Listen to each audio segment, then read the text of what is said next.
Halo teman-teman FISIP, selamat datang di Ruang Inspira, ruang aman buat kita bisa ngobrol santai tapi tetap bermakna seputar isu-isu yang dekat dengan kehidupan kita sebagai mahasiswa. Sebelumnya perkenalkan, aku Faya dari staf P3M dan akan menemani kakak-kakak untuk ada di program ini. Dan di episode kali ini kita bakal bahas topik yang penting banget nih dan sering dianggap sepele, yaitu soal cyber harassment, grooming, dan juga bagaimana cara kita mencegah di dunia digital gitu. Karena kan di era sekarang hampir semua aktivitas kita itu nggak lepas dari yang namanya media sosial gitu. Tapi di sisi lain resiko kekerasan di ruang digital itu kan juga semakin meningkat ya Kak.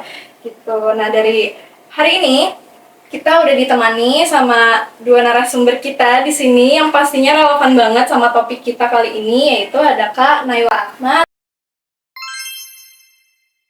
Kak Zaratni, Sulaiman. Oke, aku sebelumnya aku mau nanya dulu kira-kira background kakak-kakak ini kira-kira apa sih? Mungkin boleh dari Kak Nai dulu. Sebelumnya perkenalkan aku Naila Ahmad, salah satu mahasiswa ilmu politik UPN Veteran Jakarta. Sekarang lagi menempuh semester 6. Mungkin kalau lihat background aku sekarang cuman mahasiswa biasa karena memang mau sebentar lagi mau skripsian, jadi fokus kuliah aja. Cuman aku suka banget memperhatikan isu-isu perempuan gitu, dan kebetulan tahun kemarin aku dapat kepercayaan untuk menjadi kepala departemen P3M BEMFISIP. Oke, menarik banget. Jadi masih relevan lah untuk bahas-bahas terkait bullying, cyber harassment kan untuk di sesi kali ini. Oke, mungkin boleh dari Ray? Kalau aku perkenalkan, aku Rai, aku ilmu politik juga angkatan 2024 tapi, dan sebenarnya kalau misalkan ngomongin background, saat ini aku semester 4 dan aku jadi calon duta gender saat ini, makanya menurutku cukup relevan juga untuk bisa disebut sebagai background kenapa aku berada di sini untuk saat ini. Dan aku juga berasal dari Senat Mahasiswa FISIP UPN Veteran Jakarta. Keren banget guys, ini background dari narasumber kita, keren banget. Mungkin boleh tepuk tangan untuk kita. Tepuk tangan untuk diri sendiri ya. Betul. Oke. Terus juga aku pengen tahu awalnya kakak itu tertarik untuk kita undang di acara ini kira-kira karena apa kalau boleh tahu dari Kak Ray? Dari Kak Ewa. Dari aku dulu ya. Aku pribadi sangat amat tertarik. Terutama mengenai isu-isu cyber harassment atau isu-isu grooming dan isu-isu yang berkaitan dengan perempuan, karena memang aku menggeluti di bidang itu. Dan di media sosial juga aku cukup ibarat kata berisik lah ya ketika ada isu-isu yang menyangkut tentang perempuan, tentang kesetaraan, dan aku jadi tertarik gitu untuk diajak menjadi narasumber pada podcast dari teman-teman P3M BEMFISIP kali ini yang bahas juga terkait cyber harassment dan grooming. Oke, mungkin boleh dari Kak Nai? Pas aku lihat tornya itu, aku kenapa tertarik untuk berada di sini, karena pastinya kalau kita lihat dari perkembangan media digital sekarang ya teman-teman, yang mana semua aktivitas itu sudah melalui media digital, baik itu untuk melakukan berhubungan sama orang lewat via chat, ataupun kita berinteraksi dengan orang itu melalui media sosial kan ya.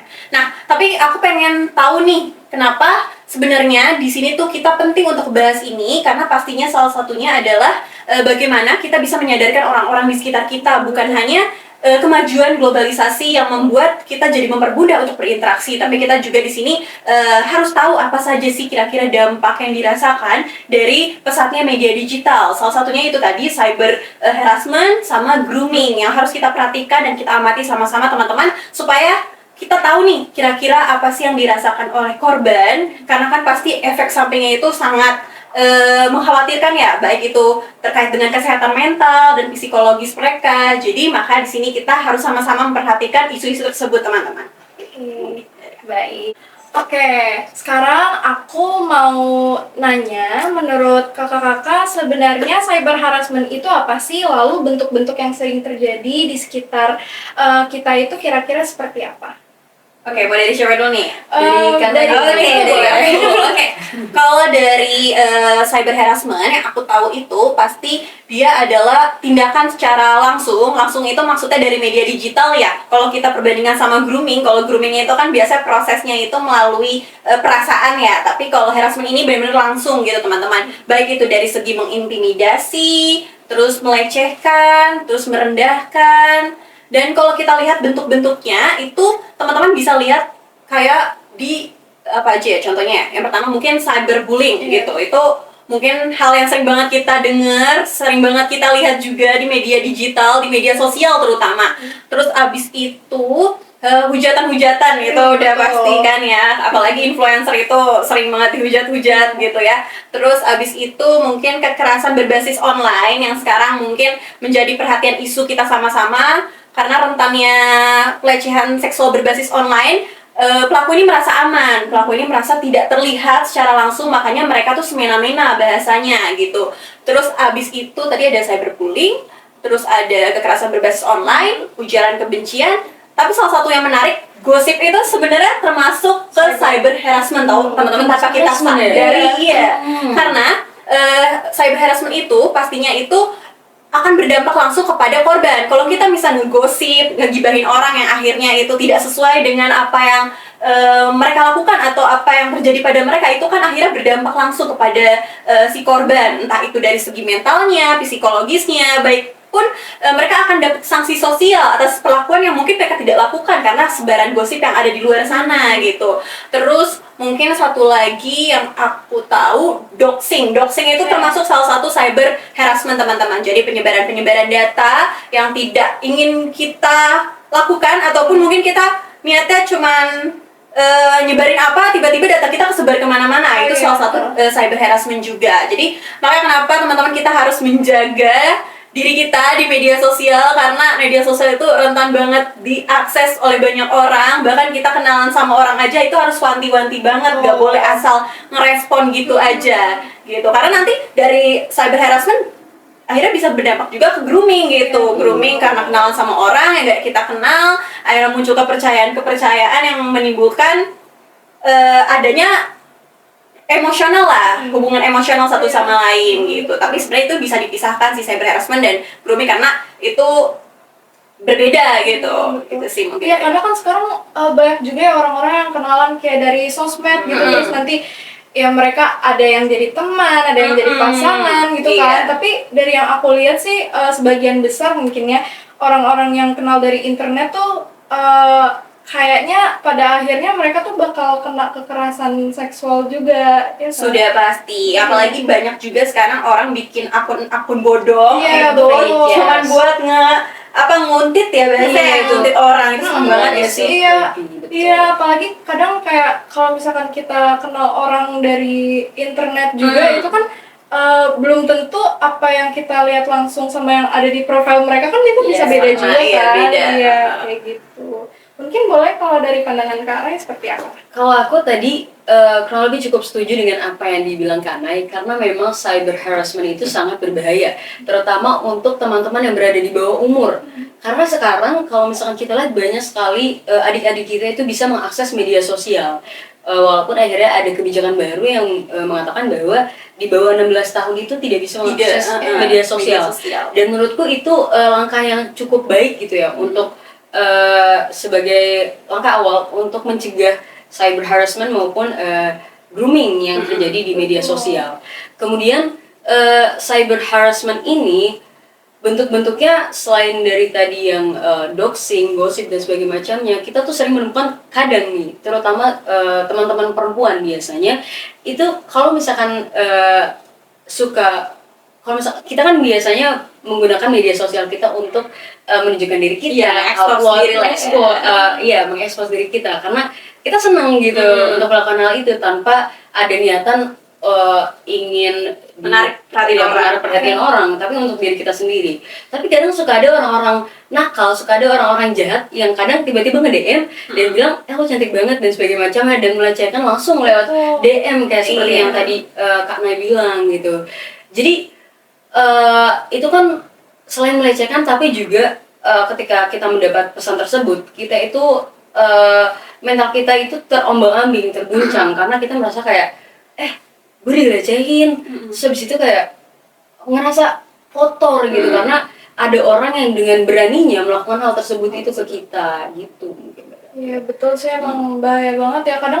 Kadang kalau aku sendiri, aku tuh juga sebenarnya tuh aku suka juga nih, misal aku kayak nge-publish gitu, kayak aku nge-posting diri aku sendiri, tapi sometimes tuh kayak ada aja yang komen-komen flirty kayak gitu, jadi kan aku juga jadi nggak pede kan kalau kayak gitu. Berarti kita bertiga sama-sama udah pernah lah. Iya, sama-sama pernah mengalami betul pengalaman pribadi. Iya, dan pasti yang digituin kan sebagian besar emang selalu perempuan kan gitu. Sangat, karena perempuan itu sangat amat rentan. Iya. Seperti yang kita lihat juga bahwa dalam ini juga masih nyambung juga dan menjadi dampak juga dari sistem patriarki sebenarnya. Iya, karena dalam sistem patriarki itu kurang lebih perempuan kan hanya dilihat sebagai objek. Dan itu yang akhirnya menyebabkan kenapa banyak sekali teman-teman perempuan mengalami pelecehan berbasis digital, bahkan berbasis real life juga gitu. Karena mereka hanya melihat perempuan sebagai objek. Oke, sekarang kita ke next question. Aku pengen nanya ini seputar grooming. Kalau misalkan grooming itu kira-kira gimana sih prosesnya sampai bisa terjadi di dunia digital gitu menurut pandangan kakak-kakak? Mungkin mulai dari Rai? Pertama terjadi gitu maksudnya kenapa bisa terjadi? Biasanya grooming ini sependek pengetahuan aku ya, biasanya dilakukan dari orang, itu pelakunya biasanya orang yang lebih tua dibanding korbannya. Dan korbannya biasanya anak-anak di bawah umur atau bahkan bisa mahasiswa juga gitu kan. Dan biasanya pelaku-pelaku grooming ini awalnya mereka menargetkan dulu siapa korbannya, mereka melihat dulu. Biasanya cara pendekatannya itu kurang lebih kayak melalui psikologis kita. Jadi mereka mendekatkan diri, mereka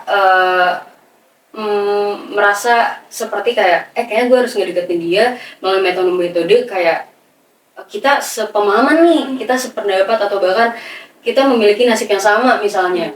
Terus habis itu dia mulai ibarat kata sebenarnya yang tahu kamu itu cuma aku loh. Kalau misalkan udah dalam tahap yang deket gitu ya, yang tahu kamu itu cuma aku loh, dan yang paham kamu tuh cuma aku. Dan dari situ mulai timbul kayak rasa ketergantungan dari korban. Apalagi kalau misalkan korbannya itu kan tadi belum cukup umur, dan pasti ketika teman-teman yang belum cukup umur ini psikologisnya, mentalnya juga belum terbentuk menjadi dewasa gitu kan. Jadi ada rasa ketergantungan kepada si korban yang lebih tua ini.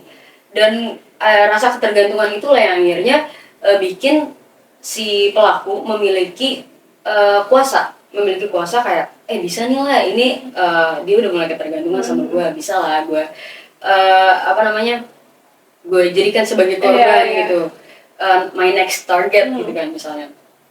Terus kemudian dengan rasa ketergantungan itu dia mulai memusatkan, korban itu mulai memusatkan perhatian dan sebagainya macamnya kepada pelaku. Dan pelaku juga menggunakan itu sebagai basis dia mengendalikan korban gitu. Akhirnya mulai dikendalikan, akhirnya pelaku ini mulai punya akses terhadap kehidupan pribadi korban, dari keluarga, dari urusan pribadi dan sebagainya macamnya. Dan kalau misalkan teman-teman tahu, itu akhir-akhir ini itu ada salah satu artis gitu ya, yang memang diperdebatkan juga sama teman-teman netizen gitu ya, atas hubungan dia sama orang yang lebih tua. Dan si korban ini itu saking ketergantungannya, dia tuh sampai kabur dari rumahnya dan menganggap aku tahu. you know gitu kan.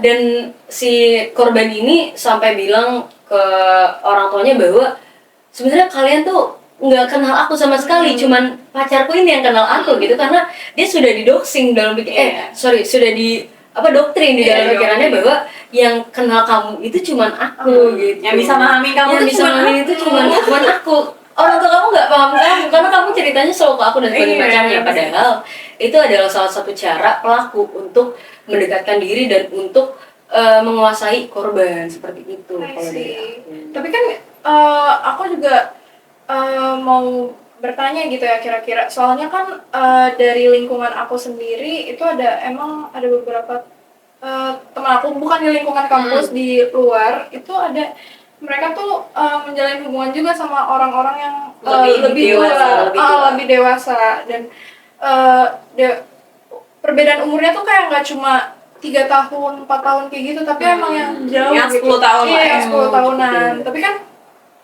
eh, hubungan itu sudah terjadi, berarti kan ada concern di antara mereka kan. Apakah hal tersebut itu bisa disebut juga sebagai grooming atau gimana? Sebenarnya tergantung tujuan dari pelakunya ya. Kita kan nggak bisa membaca perasaan orang ya.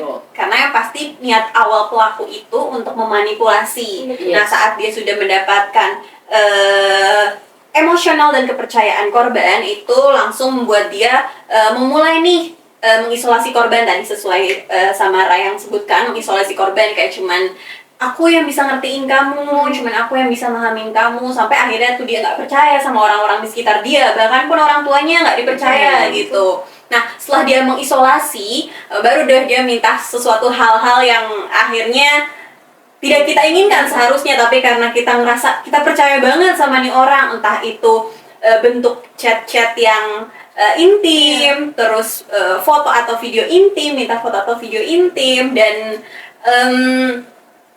video call intim juga gitu, dan berakhir itu sebagai bentuk ancaman dia nantinya di akhir untuk mengancam si korban kok tidak memberikan apa yang dia inginkan, itu dia akan mungkin mengancam menyebarkan foto tersebut dan lain sebagainya. Sebenarnya itu tergantung mungkin ya dari niat pelakunya itu untuk apa. Kalau memang di akhirnya itu untuk memanipulasi, untuk mengancam seperti itu bisa digolongkan sebagai grooming. Tapi kan kita balik lagi, untuk pacaran ataupun berhubungan dengan usia yang lebih tua, kalau kita udah legal itu menurutku tidak masalah ya, gitu. Kecuali memang pada batas umur kita yang masih belum sesuai, akhirnya itu menimbulkan efek kayak ngerasa kita tuh diintimidasi, dilecehkan, dan dimanipulasi gitu sebenarnya. Tergantung niat ya sebenarnya kalau kita bisa lihat ya. Iya sih betul. gitu. Kita udah bahas bentuk-bentuk cyber harassment itu seperti apa, kemudian kita sudah membahas grooming juga, dan tadi kita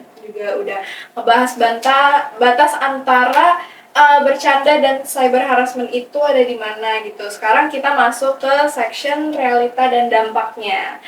Nah, dari yang kakak lihat, kira-kira kenapa mahasiswa itu bisa jadi target yang cukup rentan, dan biasanya dampaknya itu yang dirasakan korban itu seperti apa, dan terutama secara mental itu kira-kira seperti apa? Mungkin boleh dari Ray?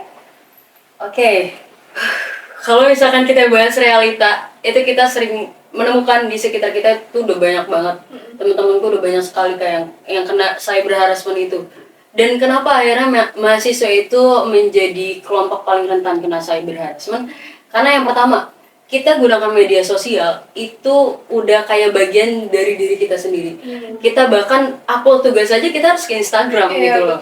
Kadang ada tugas-tugas video yang harus upload ke Instagram dan sebagainya macamnya.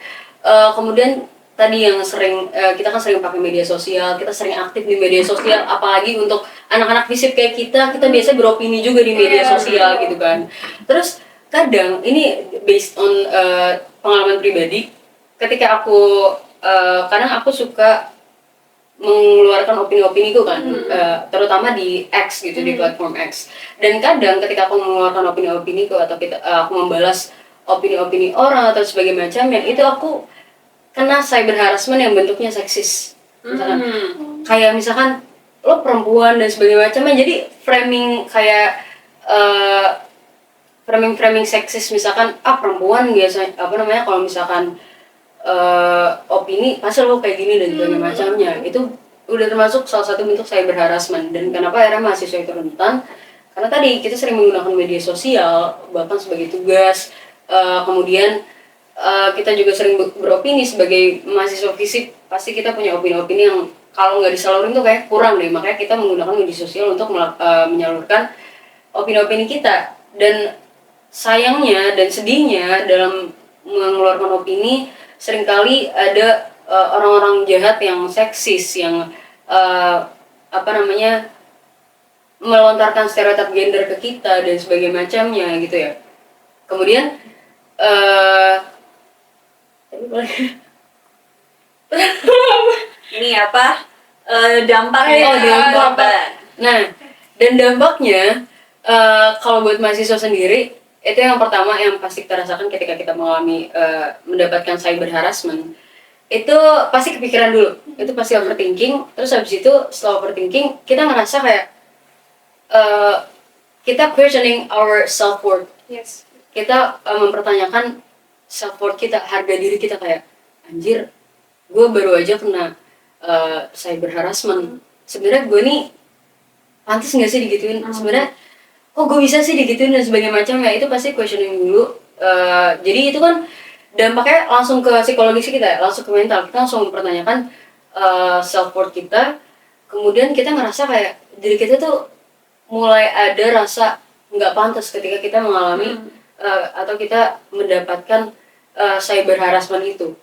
Kemudian sebagai mahasiswa biasanya kan kita tuh banyak tugas ya, dan karena pikiran kita udah banyak, udah numpuk tugas, ditambah lagi dengan overthinking yang tadi, karena kita habis kena cyber harassment, itu berdampak dengan kehidupan sehari-hari kita, dan kehidupan sehari-hari kita itu akan terganggu gitu. Misalkan ketika kita lagi ngerjain tugas, terus habis itu ada pikiran yang lewat, kayak misalkan kemarin gue baru jadi gini, terus habis itu kerjaan kita jadi ketunda dan sebagainya macamnya. Itu berdampak banget ke kehidupan sehari-hari kita, apalagi sebagai mahasiswa. Iya sih, kayak aku juga ngerasain ya, kayak dari omongan orang-orang. Sebenarnya aku tuh basicnya mungkin orang-orang tuh ngeliat aku orangnya introvert ya, tapi nggak tahu kenapa aku semakin dewasa tuh Semakin extrovert. iya, Extrovert itu semakin dewasa jadi kewajiban malah. Iya tapi betul. aku malah ngerasa sebaliknya, aku malah jadi introvert gitu. Karena waktu itu aku sempat dapat kayak kalimat-kalimat yang gak enak gitu. Yang Terus intimidasi. Oh, jadi menutup diri kan? Iya, jadi menutup diri. Terus juga padahal tuh aku udah lumayan pede. Aku tuh malu banget kalau misalkan kayak aku apa-apa harus post kayak di first account gitu, Iya. misalnya kayak di Instagram gitu. Yes. Terus tapi ketika ada omongan-omongan dari orang tuh yang tadi aku pede tuh, aku langsung jadi down dan makin menutup diri. Iya, gitu. itu aku awalnya dulu Iya. kayak gitu. Tapi karena aku juga pernah ngerasain kayak gitu dulu tuh, kayak aku suka nge-live di Instagram, terus di kolom komentarnya itu isinya bercanda Iya, seksis bercanda seksis. itu. Terus bahkan sampai detik ini guys, kolom Instagram komentar aku matiin karena setakut itu. Benar-benar kayak sampai replayan di Instastory aku matiin juga karena aku setakut itu. Tapi untuk expose, aku tetap expose. Mungkin aku ngebatasi orang berkomentar tentang aku dengan cara yaitu aku membatasi kolom komentar.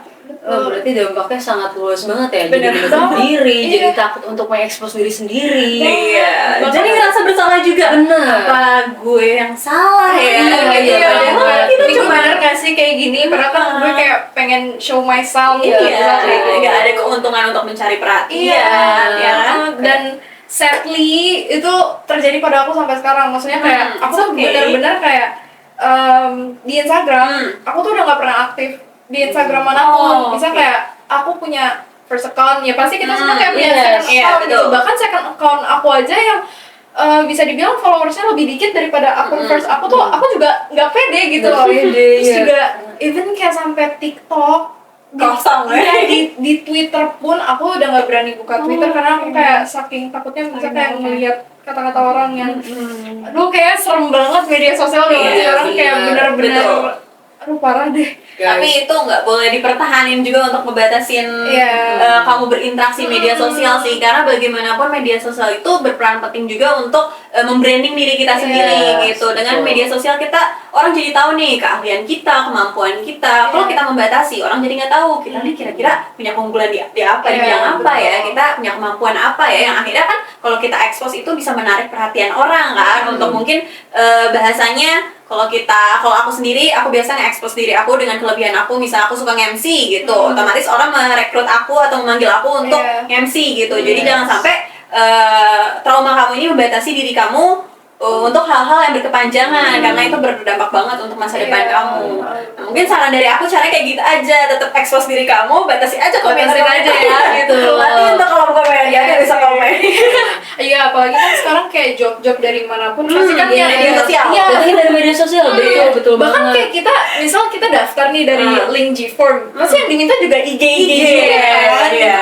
Itu pasti sih. So, cantumin IG-nya. Yes, guys, please behave ya kalau berkomentar. Ini dampaknya parah banget. Parah banget. Betul. Sampai detik ini aku pun Iya, masih membatasi gitu ya. Makasih gitu loh, gara-gara inget banget pas itu live di Instagram orang ngomong seksis ke aku langsung kayak trauma banget, kayak udah habis itu aku langsung matiin komen. Iya. Sampai detik ini sampai aku udah menginjak semester 6 perkuliahan dari aku zaman masih SMA itu. Iya, mungkin kayak kita kelihatannya fine aja tapi deep down tuh rasanya kayak Iya, deep down tuh Iya. Traumanya Dan- masih ada. Betul. Hati-hati juga kalau teman-teman dapat kayak chat endorse gitu, endorse misalnya kebaya atau apa, kadang orang tuh minta foto full body. Itu aku pernah kayak gitu. Oh my god. Ngechat, minta foto full body, tujuannya mau endorse atau mau apa ya, mau jadi model lah lain sebagainya untuk produk dia gitu. Nah, aku kan cepet jawab oke, terus aku stalk dulu dong ke akuratan Instagram media sosialnya, aku stalk, oh ternyata akun fake gitu. Ya udah, itu hati-hati banget guys kalau cari kerjaan juga di media sosial itu banyak akun bodong yang mengatasnamakan pekerjaan gitu. Akhirnya kita disuruh foto full body tubuh kita yang tadinya niatnya mau kerja, justru malah memuaskan fetis-fetis orang-orang itu yang Banyak banget remaja ada yang mengatas. Mereka tahu mungkin kita mahasiswa yang butuh duit, butuh job gitu, iya, butuh buat job. tambah kan. Iya, Jadi tapi- mereka menggunakan itu. Tapi gak gitu juga, Nggak gitu caranya, sumpah. please behave.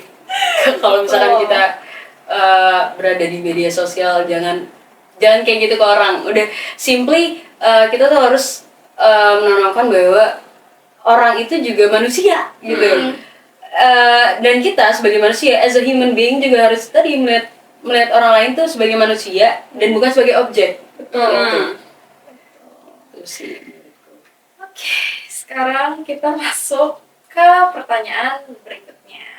Kalau misalkan kita bahas dari sisi pencegahan, kira-kira apa langkah sederhana yang bisa dilakukan mahasiswa untuk melindungi diri di dunia digital nih kira-kira? Boleh Bu, dari Oke, mungkin boleh ya Aduh, dari aku. Untuk melindungi kita ya dari hal-hal yang tidak kita inginkan, kayak tadi grooming, terus abis itu tadi cyber harassment. Yang pasti kita harus jaga informasi pribadi kita teman-teman, jangan sembarangan menyebarkan informasi pribadi di media sosial. Meskipun kita berinteraksi menggunakan media sosial dimanapun, tapi penting banget untuk membatasi apa saja yang menjadi bagian-bagian penting gitu, entah itu data pribadi dan lain sebagainya. Yang kedua, mungkin kita bisa lebih hati-hati saat berinteraksi dengan orang asing gitu. Orang asing di online kita kenalan, itu kan mungkin sering banget ya kita kenalan sama orang asing di media online gitu.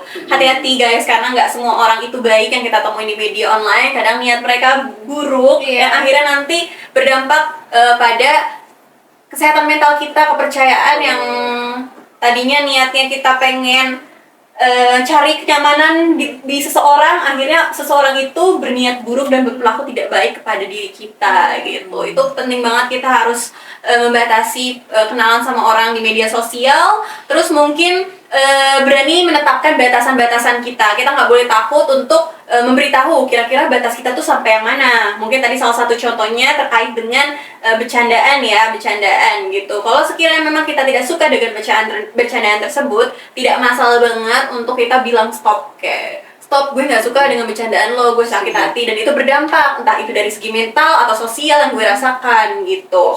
Nah, ya itu mungkin bukan terjadi secara langsung aja teman-teman, kadang kan bercanda-bercanda kayak gitu tuh bisa terjadi mungkin di kolom komentar ya sesama teman betul. gitu, ataupun di via chat, grup chat, itu kan kadang ada lontaran-lontaran yang buat kita sakit hati yang akhirnya berdampak ke mental diri kita sendiri. Jadi jangan sampai takut untuk mengatakan tidak, dan pastinya tetap jaga data pribadi kita baik-baik. Meskipun kita ingin mengekspos apapun di media sosial kita, tapi kita harus berhati-hati karena kita tidak tahu orang-orang di media sosial itu baik-baik semua atau enggak, dan pastinya kebanyakan dari mereka itu adalah orang asing yang belum kita tahu latar belakangnya dari mana dan niatnya seperti apa. Yang tadinya kita niatnya pengen ngasih kepercayaan, justru malah kita kehilangan kendali atas diri kita sendiri. Betul banget. Ditambah lagi sekarang ada AI kan? Iya, itu Iya, ada AI. Jadi takutnya nanti kita cuma ngirim pap biasa ke seseorang ya tahu-tahu kan? diedit. Tahu-tahu diedit. Jadi fotonya mungkin tidak berbusana dan lain sebagainya. Dan kalau berkaca dari kasus-kasus aku yang dulu saat aku di P3M, aku beberapa kali menangani kasus-kasus seperti cyber harassment ini ya gitu. Entah itu dari segi kedekatan lewat media sosial oleh orang asing dan bentuk ancaman-ancaman chat dan lain sebagainya, itu sering banget terjadi dan rata-rata korbannya perempuan teman-teman gitu. Seru banget. Iya, seru banget. Makanya AI itu malah jadi fitnah kan. Fitnah gitu. Itu tuh juga maksudnya kayak aduh, kita kan nggak tahu juga ya, maksudnya kayak kita nggak tahu apa-apa nih, tiba-tiba foto kita diedit, terus habis itu orang-orang kayak ngelihat kita tuh kayak beda gitu, ntar ada aja yang ngomong kayak, lu ngapain ngirim foto kayak gitu gini-gini, padahal itu kan editan sendiri gitu kan. Nah, kalau udah terjadi juga, itu penting banget kita harus simpan bukti-buktinya.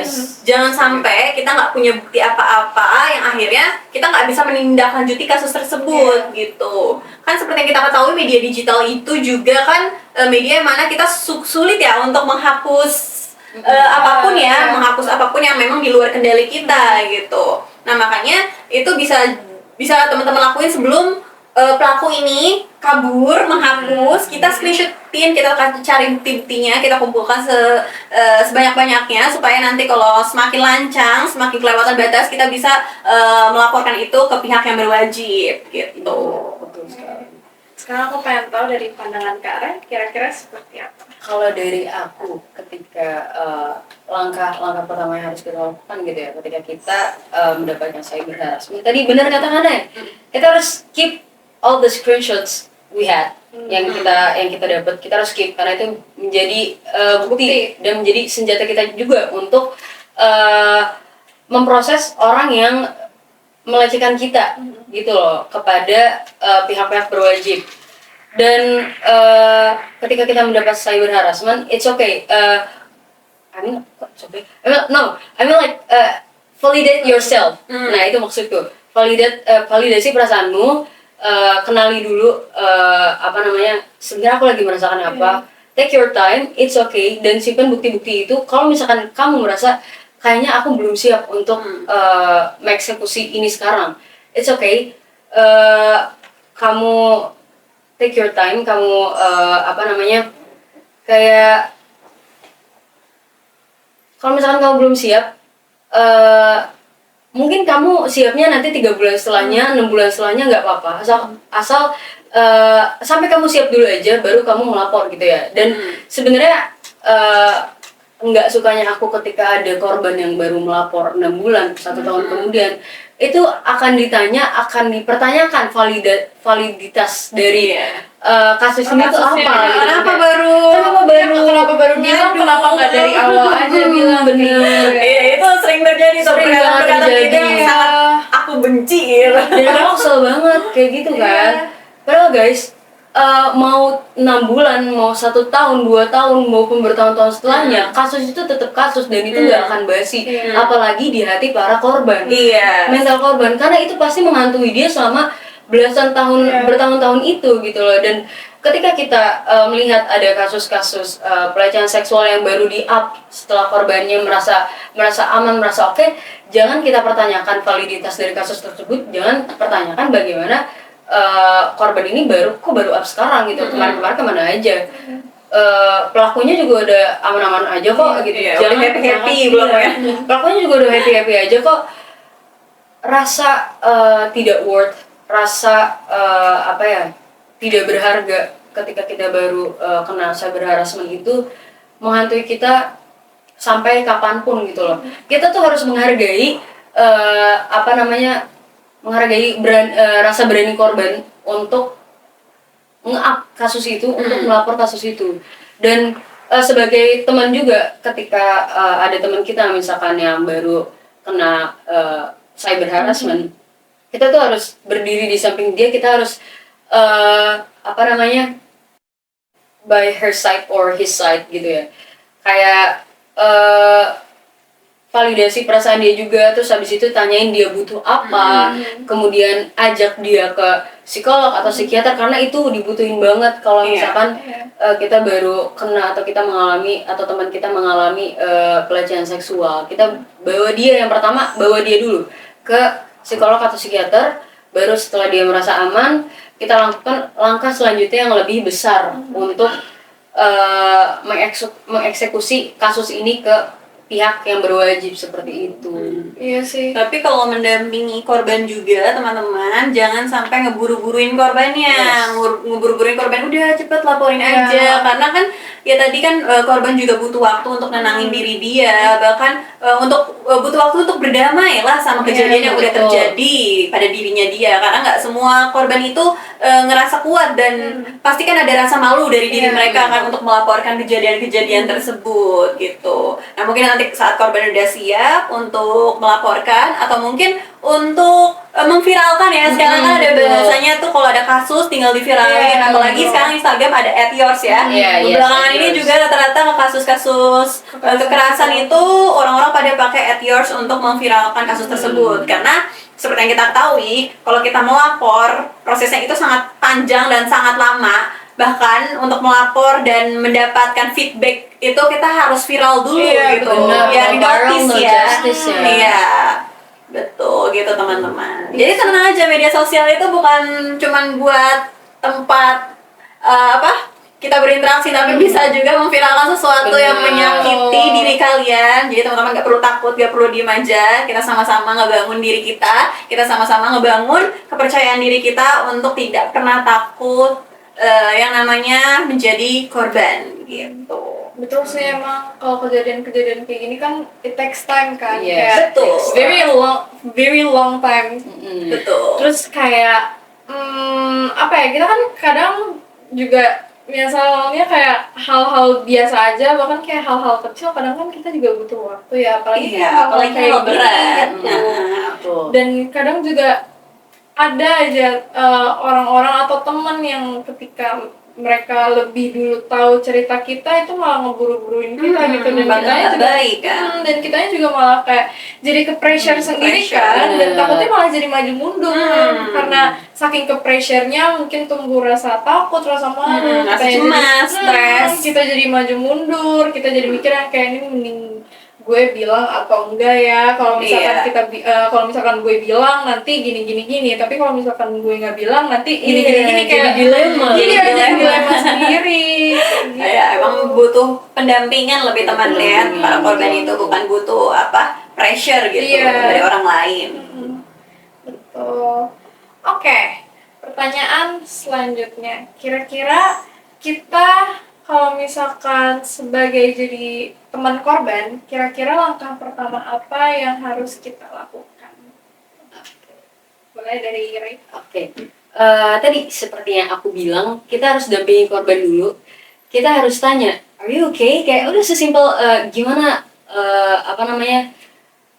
kita harus validasi perasaan dia. Kita harus tanya apakah lo baik-baik aja. Terus habis itu dan kita tuh benar tadi, kita kan nggak boleh, benar kata Hana dan kata Paya, kita nggak boleh memaksa dia untuk cepet-cepet nyelesain kasusnya gitu, karena it takes time. Betul tadi, it takes time dan nggak bisa secara instan langsung kayak ngeburu-buruin ke pihak berwajib dan sebagainya macamnya, apalagi pihak berwajibnya juga ya kita tahu sendiri di Indonesia kayak gimana gitu kan. Setelah validasi perasaan dia, setelah dia dan kita juga jangan maksa dia untuk cerita gitu. Tanya dulu aja, lu nggak apa-apa gitu. Kalau misalkan dia merasa kayak itu nggak lagi baik-baik aja, terus kita tanya, lu udah aman belum untuk cerita? Kalau misalkan lu udah aman untuk cerita, boleh banget cerita ke gua gitu. Intinya prioritaskan dulu perasaan dia saat itu dan apakah dia sudah siap untuk cerita atau belum. Kalau misalkan dia sudah siap untuk bercerita, dia sudah siap kayak untuk membeberkan kronologis dan sebagainya macamnya, karena itu kan berat banget ya untuk membeberkan kronologis bagaimana seseorang baru saja dilecehkan gitu. Dan kita tanya dulu persetujuan dia, kalau misalkan kayak lu mau nggak gue ajak ke psikolog atau psikiater untuk memulihkan mental lu gitu. Kalau misalkan dia setuju, kalau misalkan dia udah oke, bawa kita ajak dia ke psikolog atau psikiater. Tapi kalau misalkan belum merasa, kan kadang kita tuh menemukan rasa kayak kalau misalnya kita cerita ke orang lain itu nggak enak ya. Makanya kita percaya teman kita dulu, baru kita percaya ke psikolog maupun psikiater. Kalau misalkan dia belum percaya nggak apa-apa, jangan dipaksa. Dia udah cerita ke kita aja itu udah sebuah langkah yang baik banget untuk menjadi langkah awal dari penanganan kasus cyber harassment maupun kekerasan seksual di real life gitu ya.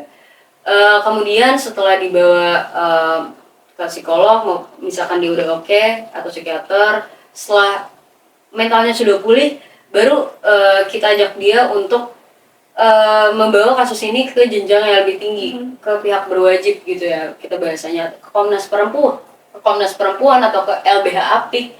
Itu bisa digunakan sebagai penanganan apabila teman-teman mendapatkan cyber harassment. Itu bisa dibawa ke Komnas Perempuan atau ke LBH Apik gitu teman-teman. Sebagai teman mungkin kayak gitu kali ya, penanganan langkah utamanya untuk mendampingi teman-teman kita yang kena cyber harassment maupun pelecehan seksual.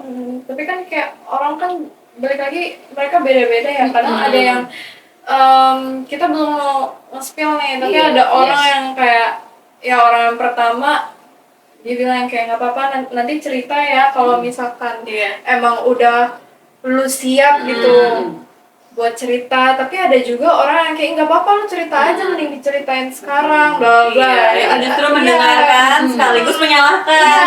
Sekaligus menyalahkan, betul. Dipaksa-paksa buat nge-spill. Belum lagi kalau misalkan mungkin ada kemungkinan kayak ketika kita nge-spill nantinya karena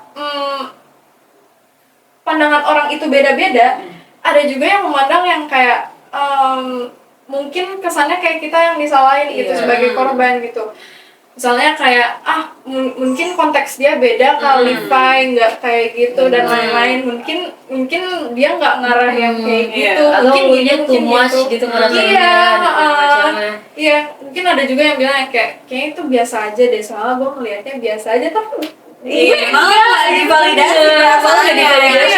Niatnya kita cerita kan supaya divalidasi. Karena kan para korban ini biasanya butuh validasi terlebih dahulu kan, atas ketakutan yang ada di pikiran-pikiran dan apa yang dia lihat kan.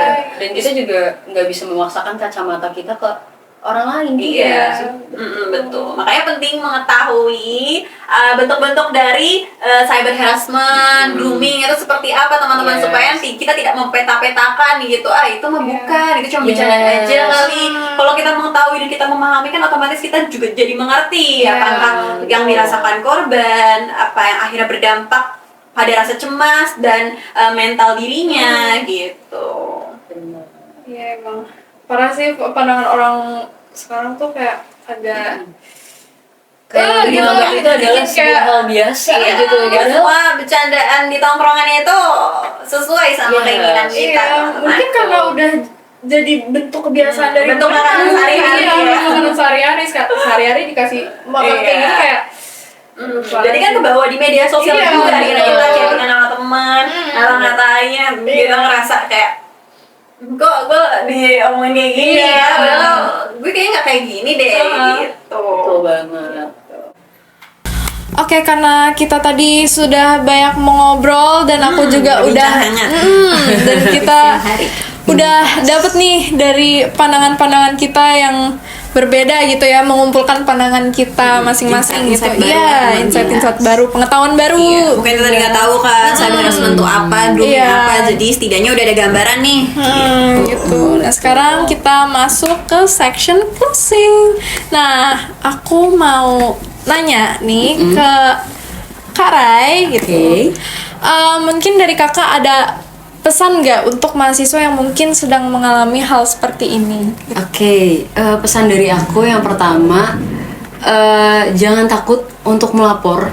Mau seberapa lama pun, pokoknya kamu prioritaskan dulu mental health kamu prioritaskan perasaan kamu dulu, kamu prioritaskan kesiapan kamu gitu untuk menyikapi hal ini. Dan kalau misalkan kamu sudah siap, kamu boleh langsung melapor. Dan jangan takut untuk bercerita dan cerita sama orang yang menurut kamu tepat gitu. Dan cerita sama orang yang menurut kamu memang bijak untuk menolong kamu atau membantu kamu dalam menyikapi kasus ini gitu ya. intinya kita harus tumbuhkan rasa berani dalam diri kita ketika kita menyikapi kasus-kasus seperti pelecehan seksual ini, berbasis gender online maupun yang berbasis in real life gitu ya. Dan tadi intinya kamu validasi dulu perasaan kamu, baru kamu lanjut ke langkah yang lebih serius. Mungkin itu. Oke, memang sih validasi itu emang penting banget ya buat korban. Validasi itu penting banget untuk korban. Oke, selanjutnya satu pertanyaan lagi buat Kak Nay. Kira-kira apa yang harus selalu diingat sama mahasiswa soal keamanan di dunia digital? Oke, soal keamanan di ruang digital ya, teman-teman, seperti yang kita ketahui, apapun kita lakukan itu semakin hari menggunakan media digital ya, semakin berkembangnya zaman, apapun kita lakukan melalui media digital. Nah, otomatis selain memberikan dampak positif, pasti juga ada dampak negatif terkait dengan keamanan, baik itu keamanan data pribadi, bahkan ruang aman untuk diri kita sendiri mengekspos apapun. Jadi teman-teman, seperti hasil diskusi kita tadi, kalau menggunakan media sosial itu kita juga harus membatasi apapun yang kita ingin posting, membatasi yang apapun yang ingin posting tuh mungkin dari segi apa ya, data pribadi kali ya, mungkin gitu. Jadi jangan asal-asalan cantumin WhatsApp kalian gitu kan di media sosial gitu, itu ada gitu. Beberapa orang yang masih cantumin data pribadi dia lewat media sosial gitu. Dan jangan juga gampang ngasih kontak kalian ke orang-orang yang kalian temuin di media sosial, kontak pribadi ya gitu. Dan kalaupun kenalan sama orang di media sosial, kalian juga harus memilah gitu, memilah kira-kira mana yang mungkin bahasanya bermanfaat atau tidak bermanfaat. Yang aku maksud ini mungkin untuk relasi pekerjaan dan lain sebagainya, tapi teman-teman harus juga ngestok nih bahasanya, ngestok, lihat latar belakangnya seperti apa, apakah ini akun fake atau enggak, dan niatnya tuh seperti apa. Jangan mudah tergoda gitu. Biasa lihat di postingannya, aduh tampan banget, ganteng banget gitu, atau cantik banget, cantik banget gitu kan. Terus akhirnya buat kalian terpesona dan akhirnya membuat ada relasi kepercayaan dan emosional di situ, karena kita nggak tahu balik lagi niat dia apa, kita nggak bisa baca pikiran mereka apa. Makanya untuk membatasi itu semua itu harus mulai dari diri kita sendiri gitu. Dan mungkin yang terakhir itu sih, balik lagi, apapun yang kalian post mohon untuk diperhatikan dulu, dilihat dulu supaya kalian tidak salah ambil langkah dan tidak merugikan diri kalian sendiri. Bagaimanapun ruang digital itu ruang bebas yang mana siapapun bisa mengakses akun kalian, siapapun bisa datang ke hidup kalian, dan itu semua balik dari diri kalian, gimana kalian bisa membatasi media digital atau tidaknya gitu. Dan pastinya literasi digital itu penting, sangat penting. Apalagi kita sebagai mahasiswa, mungkin kita punya kesadaran literasi yang lebih tinggi lah ya gitu. Maka dari kita bisa memulai itu semua dengan cara podcast seperti ini aja. Itu udah membuat kita belajar gitu, mengajari teman-teman yang mungkin secara literasi digital kurang gitu, yang tidak tahu akhirnya bentuk-bentuk cyber harassment apa, grooming apa, dan lebih gampang percaya sama orang yang ditemuin di media sosial gitu. Jadi mungkin itu aja dari aku sebagai closing untuk podcast hari ini. Iya, memang pada dasarnya kita juga emang harus lebih aware, dan kita juga harus bijaksana dalam menggunakan media sosial gitu, benar, biar kita juga nggak mancing orang-orang yang berniat buruk ke kita. Betul sekali. Oke, terima kasih banyak kakak-kakak atas insight dan sharingnya kali ini. Bener-bener seru banget, bener-bener nambah pengetahuan banget. Jujur aku yang tadinya kayak aduh canggung, aduh komputer gitu-gitu kayak kita let it flow. Jadi bisa sekaligus ya. Bisa lumayan chill, plus juga bisa nambah pengetahuan juga gitu. Betul. Dan buat teman-teman yang lagi dengerin, semoga di obrolan kali ini kita bisa jadi lebih aware, bisa jadi lebih peduli, dan tentunya bisa lebih menjaga diri kita maupun orang lain di dunia digital gitu. Jangan lupa untuk terus dukung Ruang Inspira dan pantengin terus konten-konten kita selanjutnya. Bye-bye.